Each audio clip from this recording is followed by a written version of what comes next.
All right. Well, thank you for the invite, and amazing to sort of build on such a plethora of great information from so many other speakers this afternoon. Really, really nice to be able to go at the end and sort of try and wrap everything up. I work for the Institution of Structural Engineers. We're an international membership organisation. We have about 30,000 members around the world, and my job for the last 3 years has been to try and put sustainability at the heart of what they do. You're going to have seen lots of these slides already today, in effect, but this is a reminder of the magnitude of the problem. Our emissions have been going up every year since we learned how to get fossil fuels out of the ground. They're not showing any signs of turning around. We need to do something really dramatic. That means getting onto that green line going down. That's not a chipping away at the edge thing. That's something much bigger than this. And the reason we need to do this as a reminder is that when people make predictions for the year 2100 about what's going to happen to life on this earth, they're referring to the lives of our children who are alive today. So my nephew Bobby, who's now 2, will be 80 in the year 2100, which is not that old. So these are real things happening to real people. I'm only, really going to talk about embodied carbon. We've mostly talked about embodied carbon today.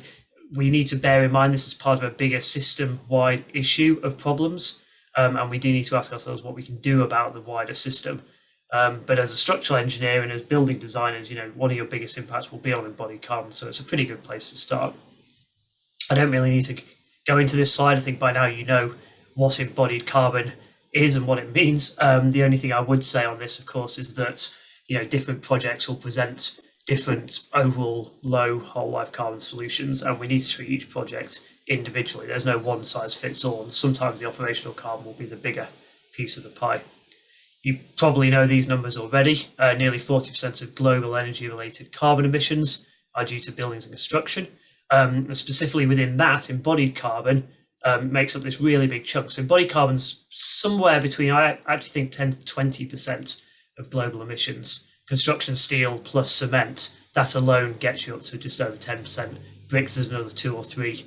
You're not even looking at glass and aluminium. So at that point. And the reason why I think embodied carbon is the most important aspect of carbon we need to be talking about today is because once it's in the atmosphere, you can't get it out. This is a graph of yearly emissions on a project where the construction emissions, the upfront carbon emissions, are only 40% of the total. But you see that it's the biggest block on this chart. So once it's in the atmosphere, you can't get it back out very easily. So you kind of get one chance to do this embodied carbon thing, and then it's gone.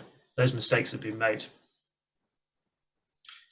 In terms of scale, in terms of numbers, and we've seen a few numbers today, the thing I always like to point out to people is that when this Amazon distribution warehouse was built over in the UK, about 5,000 tons of carbon were emitted during the design of the steel frame, so the construction of the steel frame.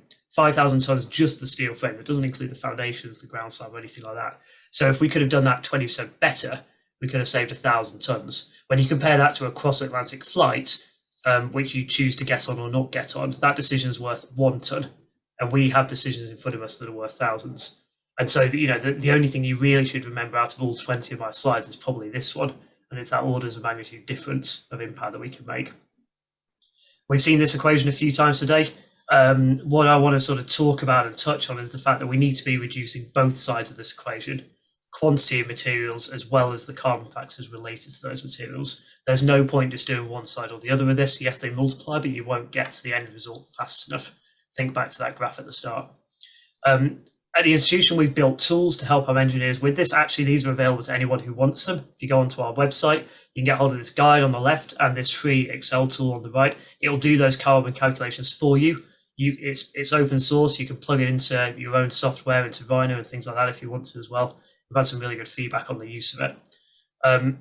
But what people end up using it for, and going back to this thing about both sides of the equation, is they typically end up using it to reduce the amount of stuff that they use on a project. Use less stuff has become a sort of mantra of mine over the last few years. That's the bit that's in your control as a designer. The specification of a material really isn't, and I'm going to touch on why in just a second, but it's mostly about use less stuff is how I'm going to drive carbon down today. On materials, yes, you can go on some very nice looking websites and you can be sold some low carbon steels and some low carbon concretes today. The problem is the stuff you can pour in the ground and get onto your site isn't really that low carbon at all. It uses scrap steel and it uses cement replacements, both of which are pretty much fully utilized around the world already. So if you buy it for your site, somebody else just gets less on theirs, but they don't know about it. Global emissions don't change. And the really innovative stuff, such as these on the right, which is really exciting and cool, they're only available at the size of a balloon, the size of a bar of soap right now. Thankfully, their marketing teams have put some things in for context for us. So you can't really use these to build a building out of just yet. They're a bit around the corner, a little bit away from today. If we go back to that magnitude of the problem graph, what you then realize is that because of how far off these material decarbonisation savings are, the second half of the equation, you realize there's this lag bringing it in. That's going to take time. Therefore, the only way you're going to start plummeting emissions downhill is if we use materials more efficiently today. That's the role as a designer. That's why you can't just be waiting for material decarbonisation to sort of save us. And that means doing things like this. It means reusing what we've got. This is a 30-story office building in central London, and the designers proved that by reusing it, and even with sticking an extension on the side and on the roof, they still halve the carbon footprint of the building. They've saved something like 13,000 tons of carbon through that decision, which is a game-changing amount of money. And when we designed these two skyscrapers, one in somewhere with just a bit of wind loading, but it's the one on the right, and somewhere with huge earthquakes and huge typhoon storms, we were able to use the same amount of steel in both. And the reason why is the one on the right was driven by structural efficiency. If you're designing things based around structural efficiency and then you wrap them in beautiful architecture instead of the other way around, you start to drive down carbon. There's questions all over every building we should be asking today as to why we've made the decisions that we have done. And the business as usual answer to those questions is not going to get us out of this problem. So all of these questions on the screen, you should go away and ask this on your own problem and use that to try and find that 1,000 tons of carbon. And if you're not doing it yet, you probably are because you're on this call, but you will have to be doing it pretty soon if you're not. In the UK, there will be legislation on this before we know it. Part Z, which is a proposal on the left, is the industry calling for such legislation, and the standard on the right is what we're doing in the meantime to enable developers to go and effectively meet the legislation before it's here.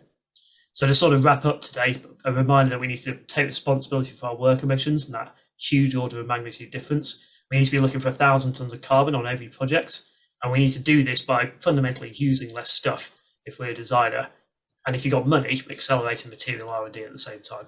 Thank you.